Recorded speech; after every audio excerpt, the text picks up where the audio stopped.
What's happening? It's your boy Tower. It's your boy J-Bo. And this is Between the Loops Podcast. This is episode 3. Point something.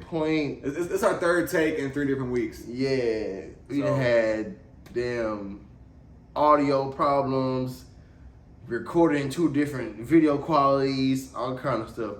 But we're getting there. We're getting it done. Like I said, this is Between Loops Podcast where we go over music, sports, and current events around the nation, mostly our city for the most part.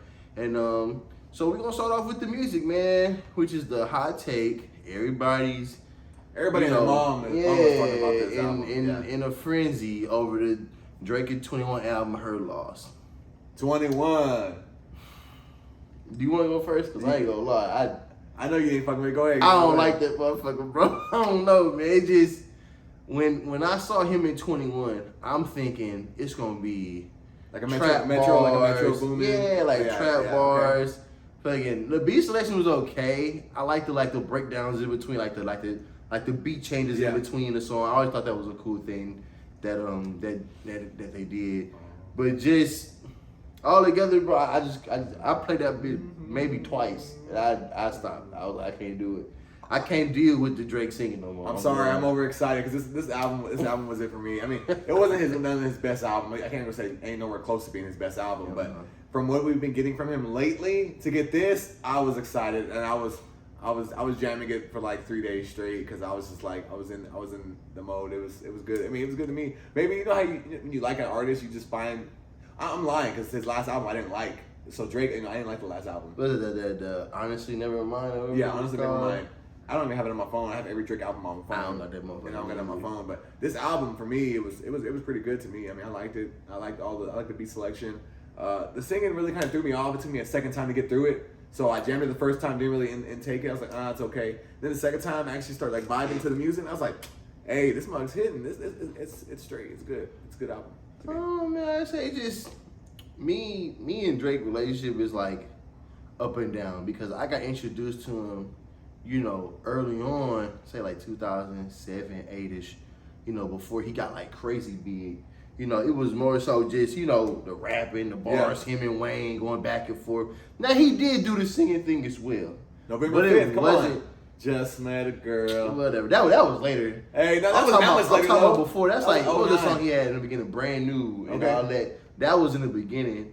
November 18th, they come until later. I mean, they didn't come out till 2010, 12. Brand new. That was hard. Yeah. I ain't gonna lie. That was hard. And he had this other song, Fall For Your Type, which he ended up giving to Jamie Foxx later on. But and then later on, you got Marvin's Room. Yeah, because you had a balance, but you always had a balance. Yeah. Now I feel like he's just doing the shit just to do it now. But I like how he mentioned in this album a lot of shots at people. I like the shots. So I like the shots of where people are asking why did he make that last album. He told them he's like, I don't make music just for the United States. Basically, that's what he said in this album. Basically, he was which really shouldn't be a surprise. No, it shouldn't be a surprise because he's a global artist. It's like Bad Bunny. Yeah. So, but what's funny is this last album. The music, I didn't like it, but guess what? It's playing in Forever 21. It's playing in Walmart. It's playing in all the places national. It's on fucking TV. Yeah. So, you gotta think about he's smart for that aspect. Of course. Don't get me wrong. We all know Drake knows the formula to, make music to where, celebrate around the world. A small demographic might not like it, but a bigger one over here will. Yeah. You know what I'm saying? Type. And, the marketing and getting in the stores and having things like that. So, coming from this right here, it made me real excited to finally hear some music from him. I ain't gonna lie, man. I was really surprised by 21 Savage actually on the project, just because he hasn't really put out music in a while. Yeah. So for him, to hear him back in that element, that realm of the trap beats and things like that, that was a little refreshing. On that side, I say me and Drake, I'm cool. That nigga said, "Fuck Adidas." Hey, I was dying laughing. He's been saying that. I know, but when them niggas was whispering and shit, I'll just be dying laughing. It was funny. It was. I'm not saying it's a bad project. It's entertaining. It's by a long shot. I'm just saying I wouldn't play it again. I would play maybe 1 or 2 songs from that bitch. Maybe. It's getting rotation for the end of the year for me. I can't do it. It's gonna be in the rotation. It's gonna be in the mix. I can't do it. Out of the 10, I get a bit a 7 for me personally. and that's stretching it. I give like a 6. Be real. The last albums I jammed. Let me see. Just for overall work, I ain't gonna judge albums, different albums. I'm gonna give it a solid 9 for me.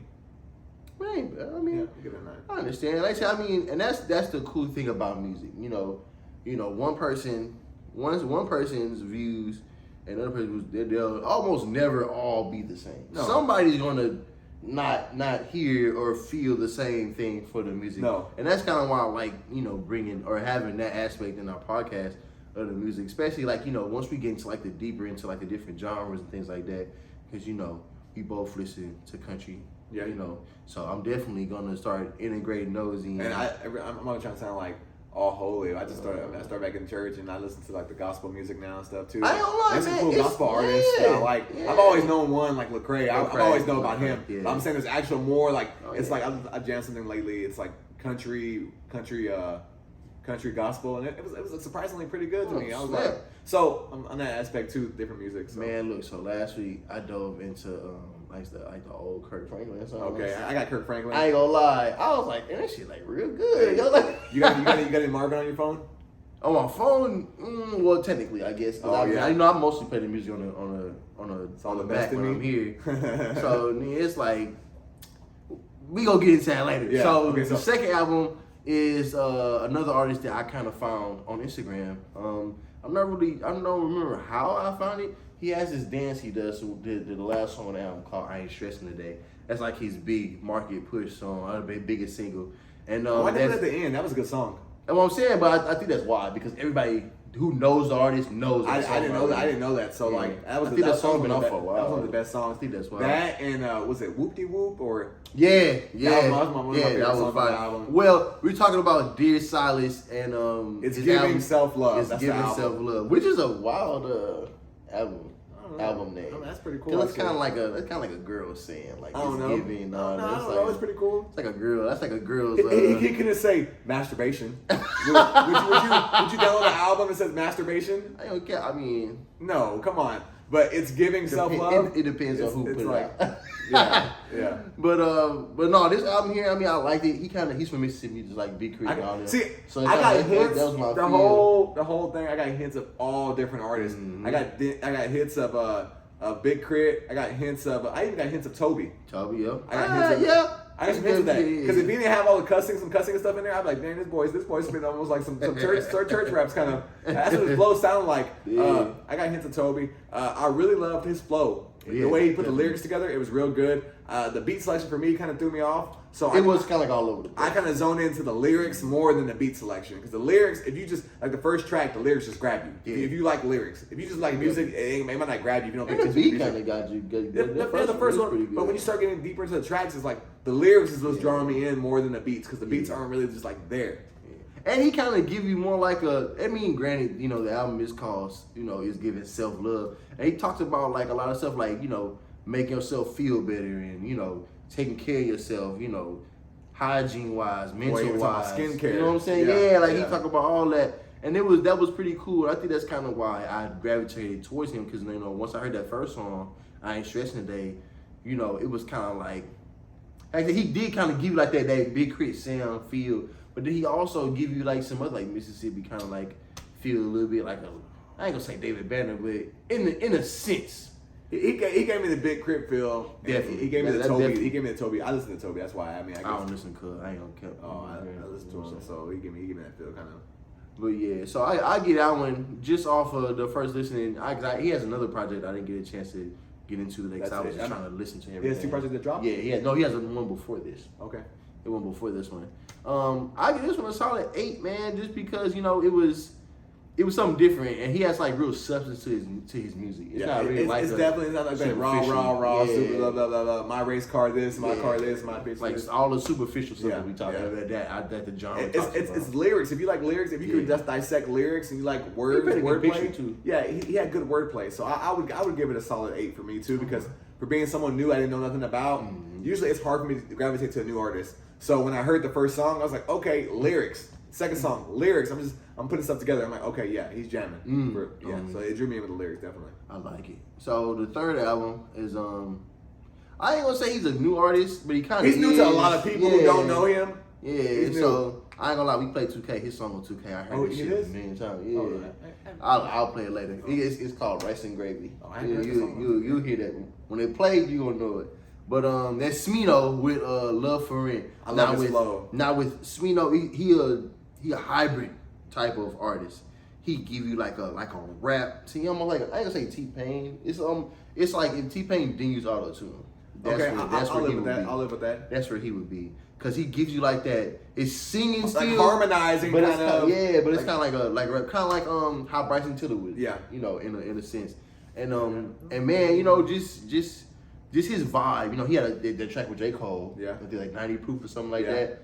Fire. I ain't gonna. That kind of what made me wanna, you know, listen to the album. Yeah. Because one, you know, anything with J. Cole, I'm gonna gravitate to. And I just found out about Smino maybe last year or so. Okay. So it was like I say, it was a solid project, man. I like the beat selection. Like I say, like you said, his flow and his voice it was floating across the whole thing. Let me tell you something. His album is jamming, period. Like, I mean, you can jam it nonstop. I mean, the lyrics are there, the beats are there, the beat selection. The whole album for me, features. It's a 10 out of 10 for me. I love the album. It's a 10 for me. It's definitely like one of the better ones. And that's like I say it's one of the better ones, especially if you don't know who the artist is. If you listen to that album, you like, I want to hear more. Yeah. Type thing. Well, all right, we gonna wrap it up with the last one. Oh, I didn't give it. I'll say shit 10. Yeah. I mean, just vibe. I say vibe, lyrics, voice. You know what I'm saying? Just the way, you know, he floated across the album, man. It was flawless to me. Yeah. You know, I mean, granted, you know, that's my first time listening to him. Like I said, album wise. But it made me want to listen to more. So you found out about him from 2K? Like you're like, I'm gonna see this. No, actually, I found out he did what's that, the colors or whatever. So you know the not the freestyle, but they got the video of Quavo and Takeoff doing the hotel lobby. Okay. And the mic is hanging. Yeah. I think it's called Colors. I think it's something like that. But I saw him perform the Rice and Gravy song we talk about. I think it was last year, and damn, screen keep going on. Last year, and that kind of got me into it. I ain't gonna lie, that song is like, it's addictive. I ain't gonna lie, it's real catchy, and that kind of got me into it. So then we gonna go to the last album, which is Coco Jones, aka Hillary Banks, From, if you're not watching from Fresh Prince of Bel-Air, the new one on Peacock, or just Bel-Air. I think it was just Bel-Air. It's Bel-Air now. It's no Fresh. It ain't Fresh Prince of Bel-Air. It ain't called Bel-Air anymore after Will Smith. It's called Bell. Bell. They gonna change it, goddamn. Yeah. They gonna put a different city on it. And the title was What I Didn't Tell You. What I Didn't Tell You. So with me, a Jasmine Sullivan title. Type shit. Or that sound like one of what's that movie? I Know What You Did Last Summer. Yeah. Type thing. Okay, so with me, this was kind of like a different R&B feel because with Coco, she doesn't have like a specific like straight on lane with her music. It's kind of like, you know, she's still experimenting, trying things, see what catches. And I think this is like maybe her second project. If you think about it, I mean, if you watch the Selena documentary, like the Selena thing on Netflix, like she don't know where she's going with music. She's just going through like picking different, whatever can hit or miss. Like they're trying to find that spot like for different her. sound. Yeah. But her main single, No Chaser, is a fucking banger. I miss No Chaser. I ain't gonna lie. I might have played that bitch like 7-8 times already. Hey, I'm not trying to be sexist here, but like I think this is more like for the ladies, like the Coco Jones. It's like for the ladies. Definitely. The way that it talks, perspectives and stuff. I mean, I went through the album because that's what we do. We go through music, and I mean, it's cool. It's a cool album, but it's not just for me. It's not for me. But I can see like my girl jamming it or another. Because it kind of give you like a female perspective of like, you know, the emotions, relationship, or, you know, getting back to yourself type vibe. So I definitely feel you on that. So I mean, with this one, I mean, lyrics wise, I don't think she writes all her music, but granted, you know, she's a new artist. I'm pretty sure she probably has somebody writing it.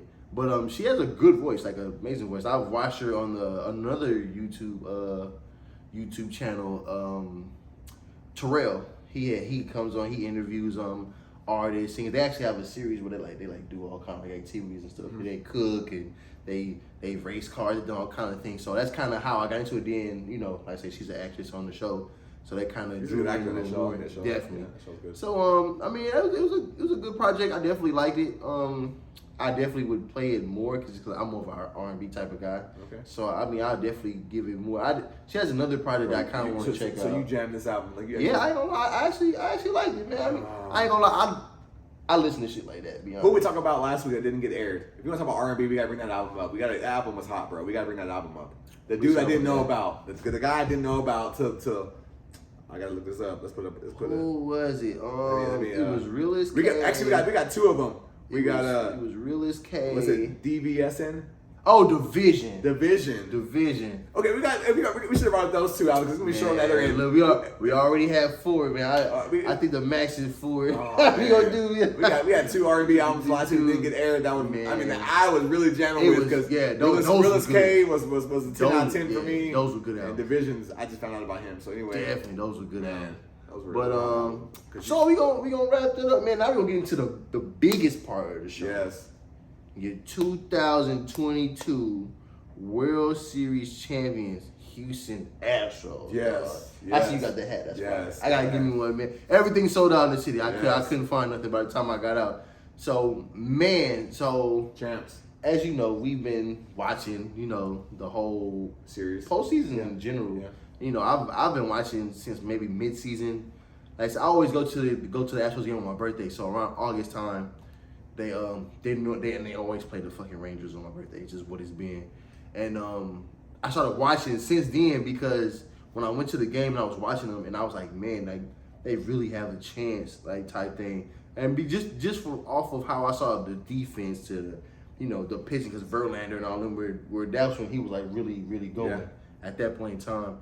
So him and to come back the way he did. Yeah, you got him, Urquidy, all the pitchers and stuff like that. They were just having a phenomenal, just dominant time with these teams.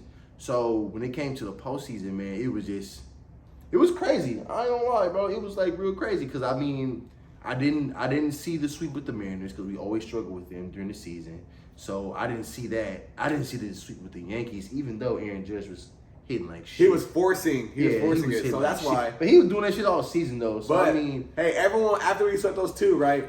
Everyone was like, "We're going to sweep Philly." I was like, "No, we're not, bro. They gave us so much hassle during the season. Like, we're not going to sweep them." Philly had such of a hot streak. That reminded me of the Braves. We lost to the Braves that year. Braves came in. I think they were the bottom of the damn bracket or whatever. Came in and just stomped people into the ground and ended up winning the World Series that year. And it was just like, man, I was so afraid because I know how we struggled, especially at the end when teams are hot. I didn't know, Verlander hasn't had a good World Series. Yeah. Series shit ever. Since in his whole career, he's never had a good series. So just to see them, win it and, and me actually be able to be there and, see it really be on it for real. That was something cool. And then we get to the parade, which was Monday.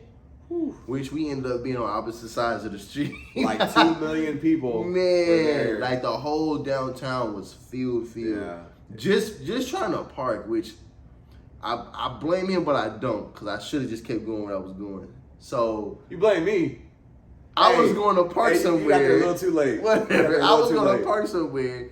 And Jeremy called me, he like, yo, bro, we got parking over here. I'm like, man, I'm finna spin the block. I'm like, hey, there's parking spots all on the street where I parked at. We're on like 2-minute walk, 5-minute walk. Come on. I got there and they started shutting the streets down. With the city trucks. Every time I would get I got right to the light to go straight to where you were.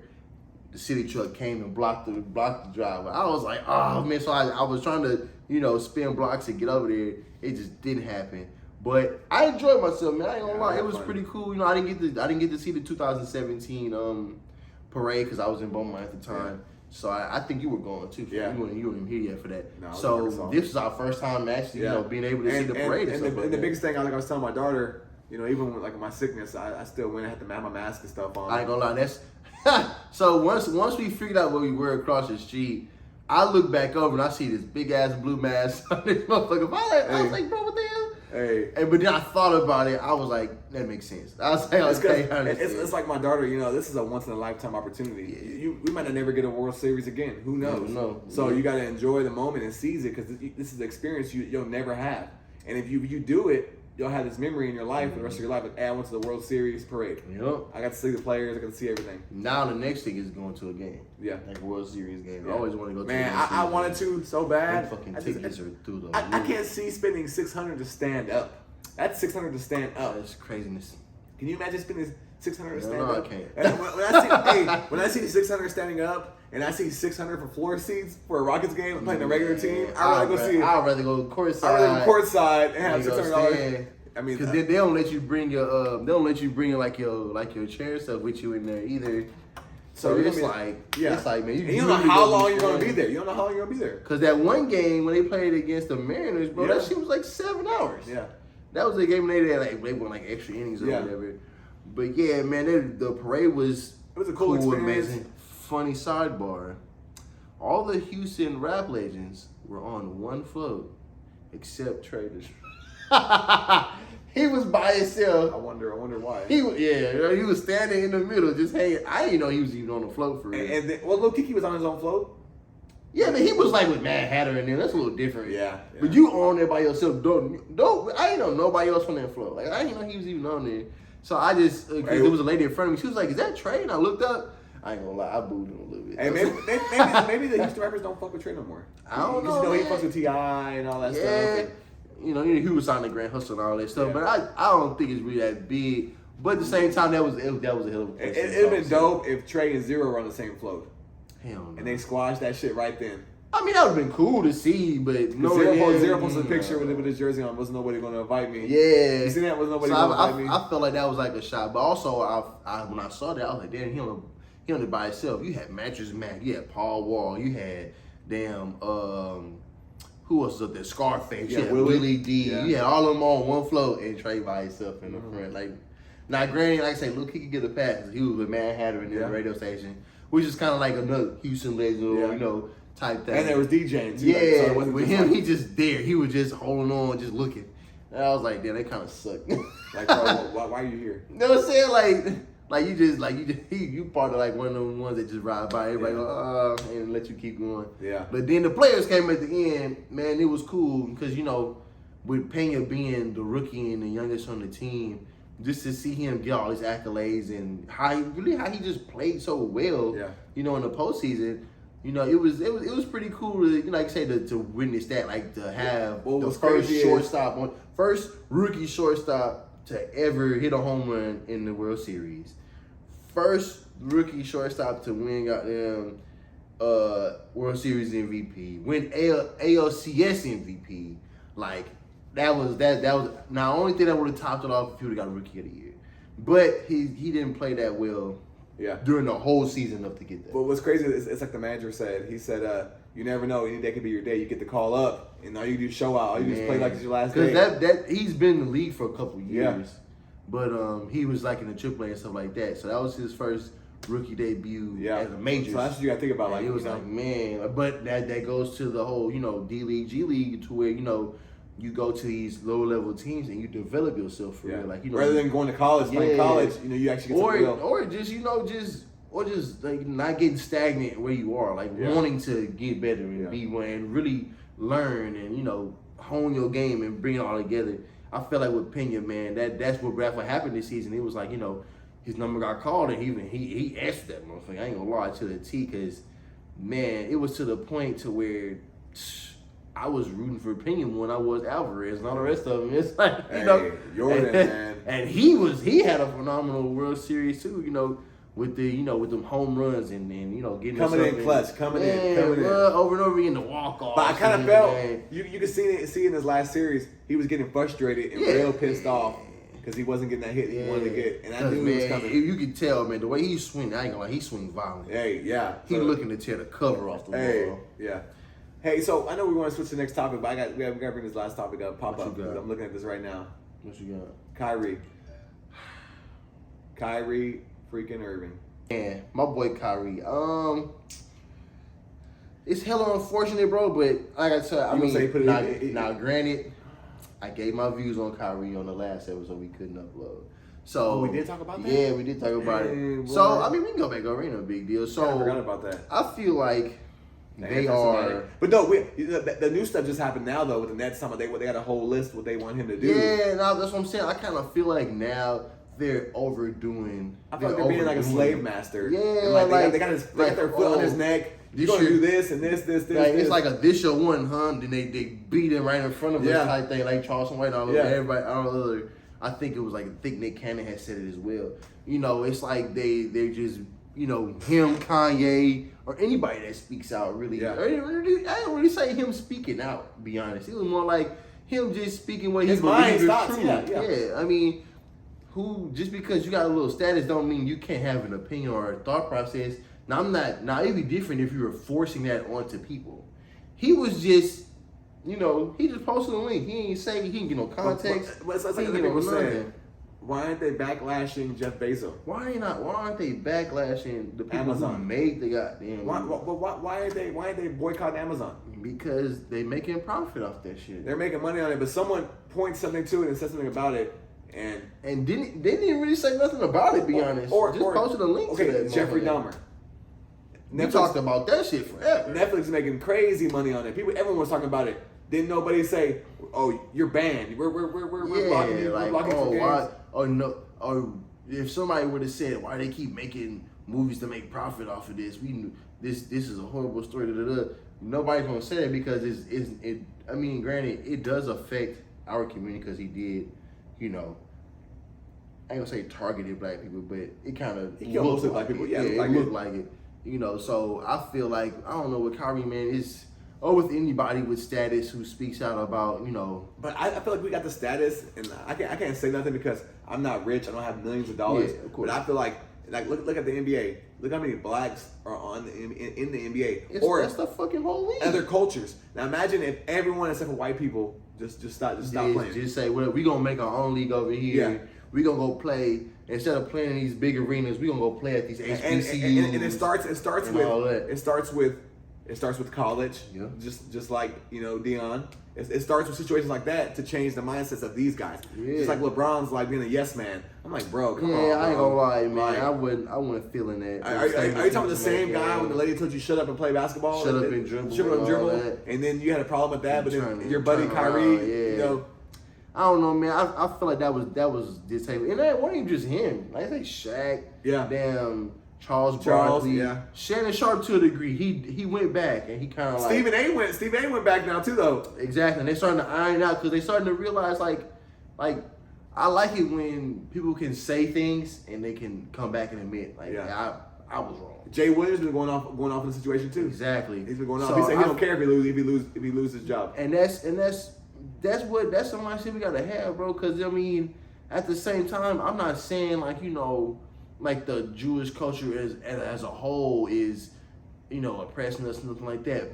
But there are these select groups, you know, these smaller groups within. You almost hit that. It was these smaller groups within, you know, their community who are banking and promoting the demise or the negativity in our community. Yeah. Bro. You know, they make money off of that. Well, you see the interview lately with was the interview TMZ got stopped Kanye the other day, and he showed his phone. He was like, well, what about the Jewish? Are you taking back your comment about the Jewish people owning all the platforms of, like, you know, producers and all that stuff? He pulled his phone and said, all this in red, those are all Jewish people from different companies. I'm not gonna go through it with you, but look at each name. It's all in red. It was like 100 of the big companies and stuff. He's like, I don't need to argue with you. I ain't gonna lie, man. I feel like with Kanye and even look at NWA, even with goddamn Kyrie, I feel like they're not telling you nothing that's a secret. Like this should be. But they feel like anybody can see. But they feel like if someone says it big enough that more people will kind of lean towards that. And I hate that anytime you disagree with the community, first thing they yell is fucking hate speech. That's anti-Semitism and anti-Semitic, or that's hate, or you homophobic. Yeah. Just because I agree with something don't mean I hate. The baby got canceled. Boom. For saying some harmless shit on stage. But stuff he believes in, he says it. It ain't even like he believe in it, to be honest. He just said some random shit on stage, and motherfuckers getting an uproar about shit. It's like canceled, pulled from Coachella. It's like, man, I hate the whole cancel culture. I hate that. My question is, Eminem wouldn't be around today. Man, if he just came out the way he was going after people, he was going after gay people. He was going after motherfucking Christians. He was going after other artists who pop singers had nothing to do with him. Nothing to do with him. But he was just targeting anybody who wanted to target. He was giving it to him. So I feel like the music videos and everything. Michael Jackson. Man. Hey. I got Eminem was a wild boy. That's what I'm saying. So, but there's no artists like that nowadays. So imagine if someone came out like that, they would be canceled. Before you do have an artist like that, but they understand that they have to word things a certain way, like a Kendrick, like a J. Cole. Like they've spoken out about shit. But it's like Eminem was like nasty. But that's the thing though, because he is the token white guy. So I mean, if he get bad for it, it's like whatever. You know what I'm saying? He fucking was going at everybody. But I'm saying like with ours, with the black side of the rap community. Or you gotta be real. You gotta listen to the lyrics. You gotta bring the lyrics down. You gotta read between the lines. Yeah. Find them parameters or whatever, because it's almost like I think I said it on Twitter or whatever. I said it's crazy how we have free speech, but at the end you still gotta pay for it type thing. Yeah. Because it's like, bro, they not telling you nothing. Like I said, they're not telling you nothing that's a secret or that's not even hateful. I mean, granted, he said the DEFCON 3 shit, whatever. Yeah, that could be offensive, but it's not like he's saying like, oh, they like physically harming them or shit. He just don't agree with how they fucking make money off that. I'm gonna give you this right here. If Joe Burrow would have said the same thing that Kyrie Irving said, it wouldn't have been that big. It would have been blown over. Just he would have apologized anyway, and they would have kept going. For example, Brett Favre stole all that money from them people. Jameson from $30 in crab, $30 crab. Remember that? They were ready to hang him. Loses the NFL. It was gonna be in the NFL. Hey, over $30, $40 in crab legs. But Brett Favre still $2 million for what? A volleyball program. Hey, don't get shit. Don't get shit. People aren't talking about it. You only heard about it for like 30 seconds on ESPN. Like you was like hearing going. Hey, Jameson, it was months we were hearing about this. So you can tell the different culture is the way it is. It's just wild. But the moment people stand up, I think people need to stand up. That's hell yeah, and stick together. Like I say, NBA players, like y'all got like the players union, all that stuff, man. You utilize that stuff, man. Y'all made that for that reason. Like BLM isn't just a saying. Like Black Lives Matter is. I think like granted, it gets muddy because they like white people started. But I think we don't care about stick that. Together. Yeah, like LeBron shouldn't have said that. LeBron should have just been quiet. I feel like he should have just not gave a comment on it. Kind of like just whatever. Because in the past, when things like that would happen, controversial things like that would happen, he wouldn't say nothing. So I feel like that was a little distasteful. Just like he said, he took the Kanye interview down from the. Yeah, I feel like that was distasteful or whatever. I feel like if you shouldn't tear one of us down type thing just to please the media. I feel like that's bogus. Yeah. So but yeah, with the whole thing with Kyrie, man, I really would hate to see him not play anymore. I can see it coming out to him not playing no more. I would hate to see him not play anymore. Or I feel like I would be like, well, trade me then. Let me go somewhere else. But I feel like then I feel like it's the league gonna kind of do a thing. Kind of like Colin Kaepernick.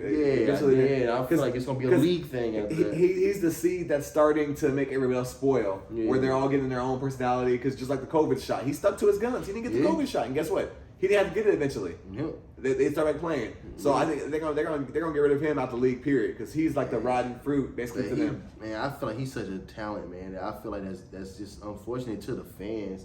Granted, he might not have had the greatest of years as of late, but he's still a talented player. Like, people go to these games. We watching Brooklyn on the screen right now. But we got them. Think about how many headaches they cause. That's what they're thinking. What real headache? I can see. And then think about this right here. It's like the old days with slaves. If you got one slave that's speaking up and getting out of tongue, you gotta fix that one slave. Because then you're gonna have the rest of them, man. Starting, then it's gonna grow into everybody gonna. Just like change takes one time. Just like how we got to all this LGBTQ, and then like now Disney's promoting it. Everything's promoting it. Like, man, kids don't know what they want to be. Yeah.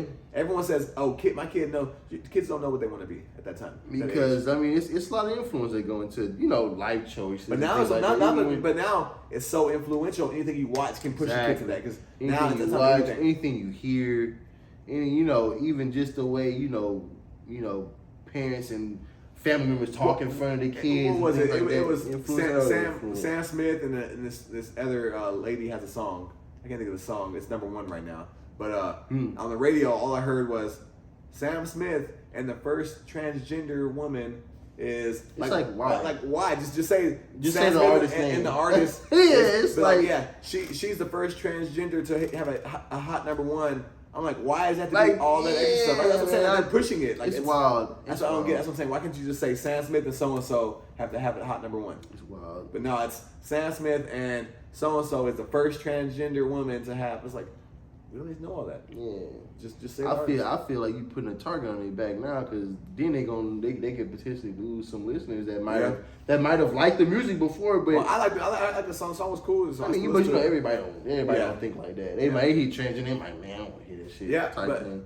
But just as far as just speaking out and sticking up for one another, I feel like our culture really really falls with that. Like we fail at that, and we even when it's so easy to do. I mean, be honest. I mean. Now, granted, sometimes we don't say the right thing or say things the way that could be appeasing to everybody. Imagine if the Nets were like, all the colored people on the Nets were like, you know what, we're sticking with Kyrie, we're not playing no games either. He's suspended, I'm suspended.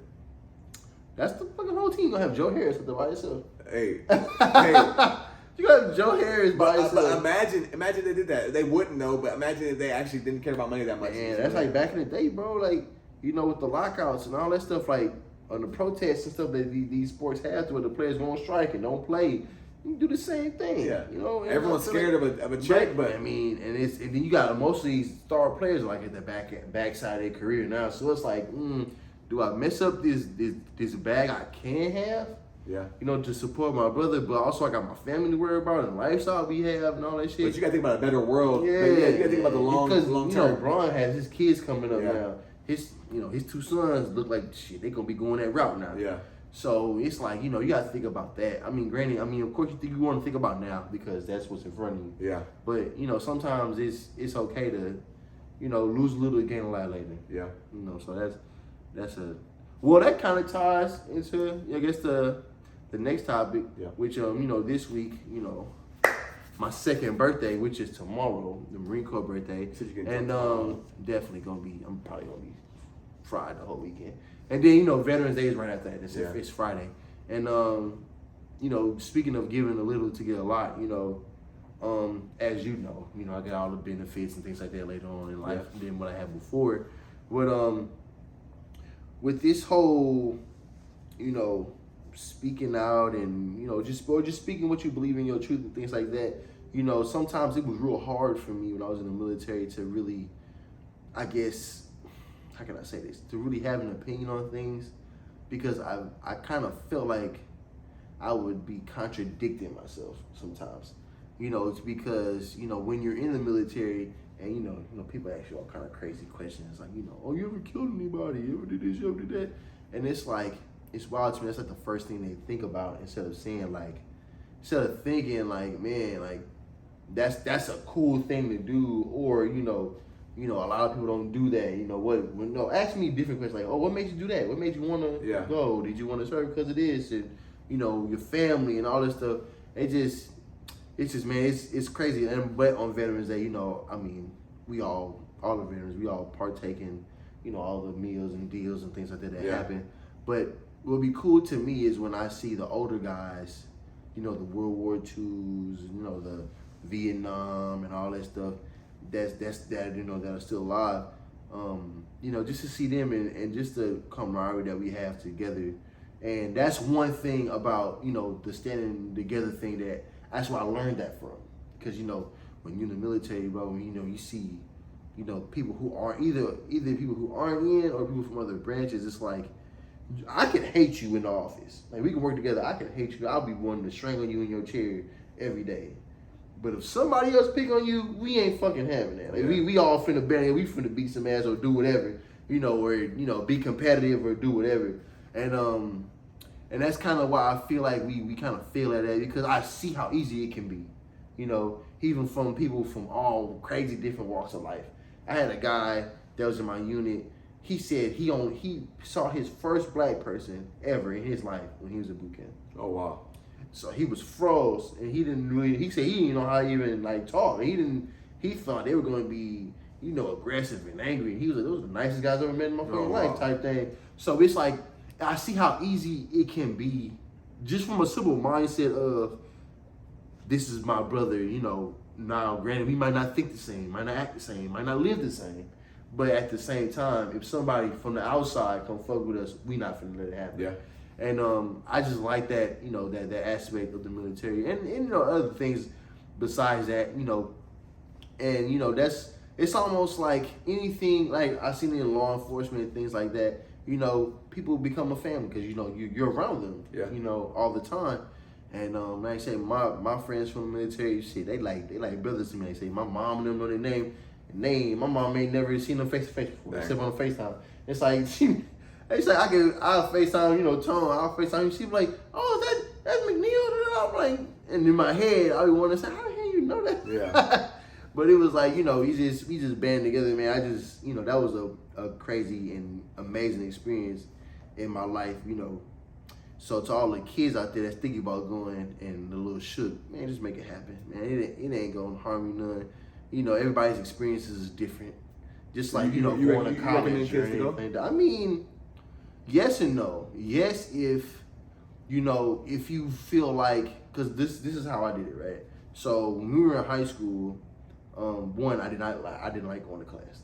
School was not something I wanted to continue outside of the required time that we had to spend in school. So after that, I was looking like I was trying to get a job. I was applying places. I think he was working at the mall at the time. He was working at Champs at the time. So I applied a very many times. I was all over the place trying to find somewhere. I just knew I did not want to go to college, and I was like, I just didn't want to sit in the classroom. I hated it. So I would say like maybe like a month or two before I graduated, I should say. I had took the ASVAB test or whatever, just to get out of class type thing. I hated going to class, so they was like, "Oh, you gotta the whole day out of class. You take the test. It's an all day thing." So I'm like, "Hell yeah, fuck it, I'll do it. I ain't gotta go to class today. Fuck it, I'll go sit. I guess that shit and get the go home." Yeah. So I ended up doing that, and like the next 2 days, I think, damn recruiters were coming to me, pulling me out of class. So I'm like, what the fuck? So the first one, it was the Marine recruiter. I never forget him, my boy Staff Sergeant Hurst. At the time, he's from out of Dallas. So he was the first one to come up to me, he talking to me, and I ended up telling him my dad and stuff was in. So he was like, "Oh, you pretty much know already." So I'm like, "Yeah, I know some, from what he tells me, but I don't know everything." So he was kind of like trying to convince me, at the time I was like, I'm not trying to hear all that. I mean, I'm trying to, I got something I'm trying to do over here. Yeah. So all that shit fall through. Like a month go by, I can't get nothing. I'm talking about zero. So I skipped class a lot at that time. So at that time, I would be in the gym playing basketball all day. So somehow, I don't know how, I guess he was looking for me, and one of the assistant principals was like, "Well, he probably in that damn gym, because that's normally where he go when he's not in class." So he comes in the gym and he sits at the end of the bleachers and he watches me play basketball from fucking second period all the way to 7. I never leave the gym the whole time. I would go sit in the corner, and when the classes would change, I would sit in the corner and I would wait, because at that time, Coach Chandler was like, he would rather me be in that gym even though I was out of class. But he was like, "I would rather you be here while I know you," because before I was hanging with some guys who was out here breaking their houses, breaking their cars at the college right there, doing all kind of bad things. So it was like, he was like, "I'd rather you be in here than go out there, getting some real trouble. We can just call your mom, or we just send you home, whatever happens. So he was like, "I'd rather you be here so that way I know," because like I had built a relationship with him by that time. So he's like, "So I know you're not, messing up his future for real. Because he knew I wasn't trying to go to college or nothing."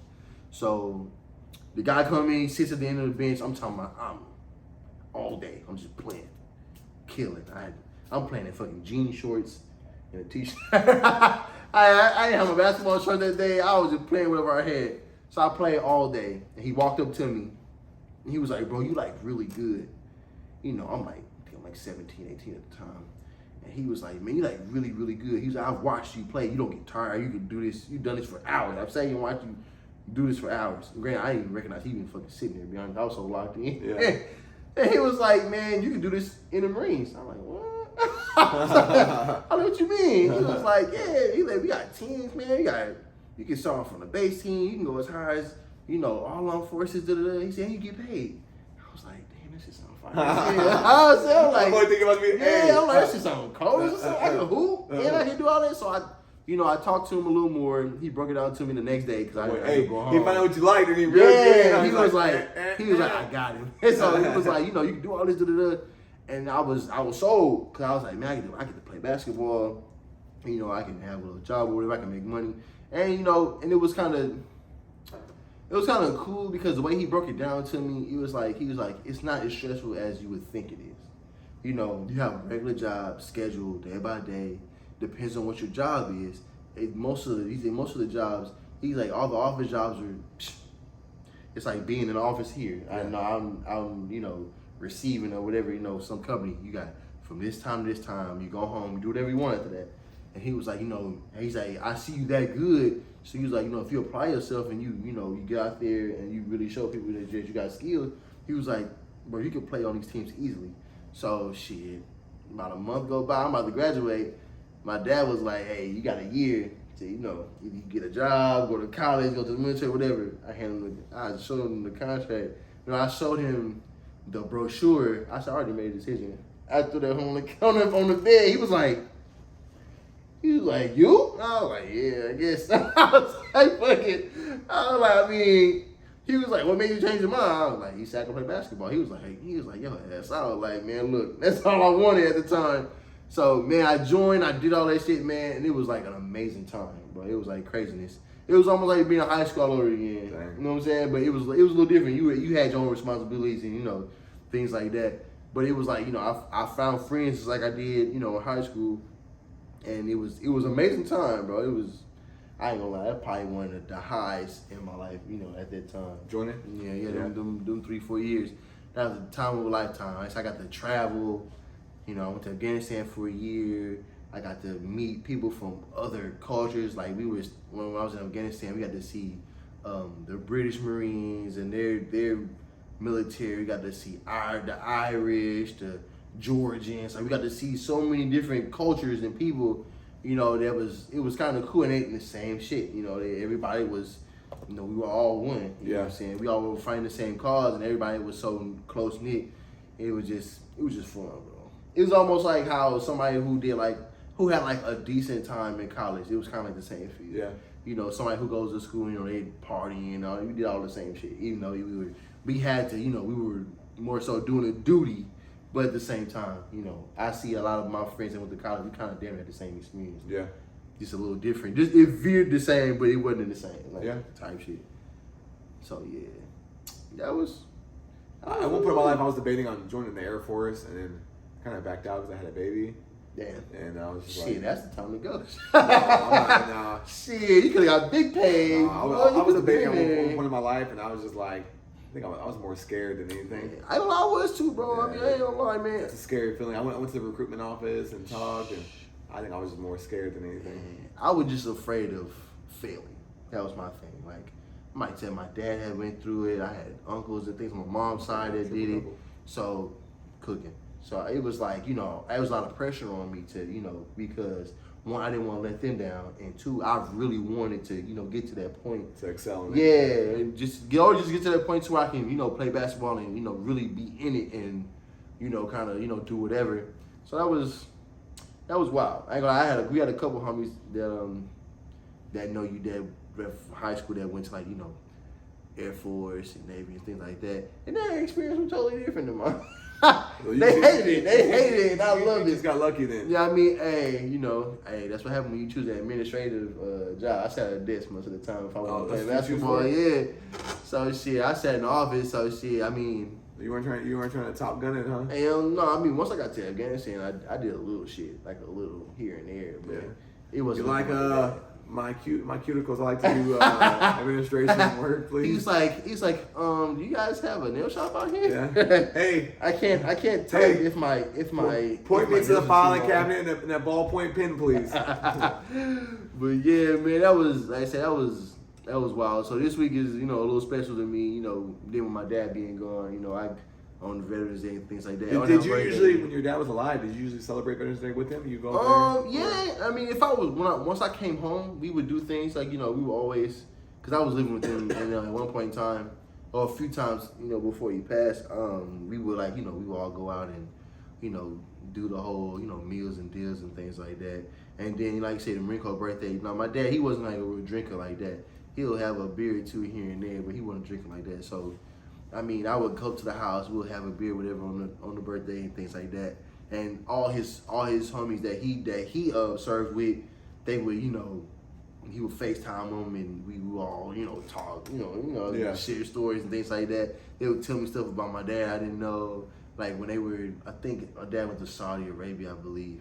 So they would tell me all the stuff they would do out there. My dad was a decent football player, granted at his high school, he was at a lower level high school, but he was a decent football player, so he played football up there too, and that's how he met some of those guys. So it was kind of cool. I say, granted, I didn't want to be like my dad, do the military thing on it. I damn near did everything he did to the T. The timeline is damn near the same. Yeah. So it was always a cool thing with him, and just to, like I say, just to have something we can connect. You just got one more thing to catch up with. Yeah. So that is right. Shit. So that is, huh? I don't know about having 3 boys. I'm about to say you got to spell some kids. You got to spell about having 3 kids, though. You got to spell some kids. Dirk can't count forever. He count right now. Nah, Dirk gonna need some buddies. But nah, man, like I say, so tomorrow I'm more likely end up going to the VA cemetery, hanging out there for a while. Oh yeah. Then tomorrow and Friday, because I know on the Veterans Day they do like a ceremony and things like that at certain times. So I'm gonna go up there. The cemetery? Mm-hmm. Oh, that's pretty cool. So I'm gonna go up there. But yeah, man, that's just what it's been. I said it's a great week. Like I said, we had the ASTROS in the beginning. Closing out. Military birthday and Veterans Day and things like that. Yeah, we have weather change coming pretty soon. Yeah, you got to tell me that cold front. Yeah, cold front coming. It gets dark at 4:30, 5 o'clock now. Man, speaking of that, the time change has been beating my ass. I ain't gonna lie. I go to school in the morning, so man, I wake up at 7:30 and it's just like I'm just so drained. Yeah. Even though I was asleep for that extra hour, I was asleep. And that shit was that extra hour was on the Astros game, right? Saturday night? Yeah. Saturday night? Yeah. Didn't even feel like I went to sleep. I went to sleep after the game, so I didn't even. I did too. I ain't gonna lie. No, I stayed up a little bit. It wasn't like crazy late. Cause I was calling people, calling my homie. I got a homie who's a Phillies fan, who is the sponsor for the show, the Black Light Effect podcast. He's a big Phillies fan? Man, he's from Philly. Oh, wow. So, we talked about somebody was talking shit about Houstonians, like, y'all eat mustard on your Philly cheesesteaks anyway. And I'm like, shit. Hey, I'm like, I'm a male guy. I'm like, you right. I do like that mustard on my Philly cheesesteak. Oh, like, you right. But no, man, it was kind of cool because, like I said, even with that, me and him, we talk about sports all the time, and kind of like the same way how me and you talk about things, and it was kind of cool because he didn't, we both didn't think that, the Phillies would make it that far, to be honest. Because the season wasn't that great. In the beginning of the season. Man, like that one guy, that one dude said that they was going to beat it. I was like, that's a fucking once in a lifetime, fucking shot in the dark type ass bit. But no, just to kind of talk about that with him and just have like the little friendly banter or whatever. Even though, we both knew the series was going to go the way it went. With it being like a fight in the beginning, and yeah, man, that was pretty cool. So that was pretty much it, man. That's it for this episode. This is the third time. We should have way more content than what we have. Yeah. But next week we'll pick it up. Like I said, we got it down now. We got the bugs worked out. We're good. We got it down now. So I want you guys to remember to subscribe, like, share, comment on it. Even if you tell us, what to listen to, what experiences you want to talk about, what topics you want to talk about, either way, or even if you got something you want us to discuss furthermore in detail about his experience in the service or anything, life experiences. I found out we never really talked about like how we met and all that shit, or how this even came about. We gotta do backstory episode. We'll do. So next week, backstory of how we met. Yeah, we'll do that. It sounds like we're lovers. How we met. Next time. It was a crisp Wednesday morning in high school. Yeah. Crisp Wednesday morning. But no, man, definitely, like you said, like, comment, subscribe, man. We're gonna I've really been putting thought into us having merch and things like that. like I said, probably around like January time frame, you know, Christmas and all that stuff coming up, holidays coming up. You know, I don't want to put money to what I don't. You know what I'm saying? Income tax time's coming up too. Hey, so definitely. I'm waiting on that because I got some ends I need to connect. But no, so this is the end of episode 3.4567. Because like I said, we had a bunch of content in the middle. But yeah, man, this is BetweenDaLoops Podcast. Your boy Tower. Let's go Astros.